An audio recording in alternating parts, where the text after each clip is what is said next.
ನಾರದ ನಿಂತಲ್ಲಿ ನಿಲ್ಲದವ ಕರೆದಲ್ಲಿಗೆ ಬಾರದವ ದಕ್ಷ ಬ್ರಹ್ಮನ ಶಾಪ ಅವನಿಗೆ ನೀನು ನಿಂತಲ್ಲಿ ಇಲ್ಲಿ ಬೇಡ ನಿನಗೆ ತಿರುಗಾಟವೇ ಗತಿ ಎನ್ನುವ ಹಾಗೆ.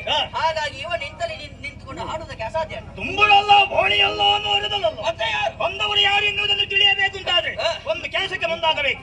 ಕೇಳುತ್ತಾ ಇರುವುದೇನು? ಸ್ವರ. ಆ ಸ್ವರವನ್ನು ಸ್ವರ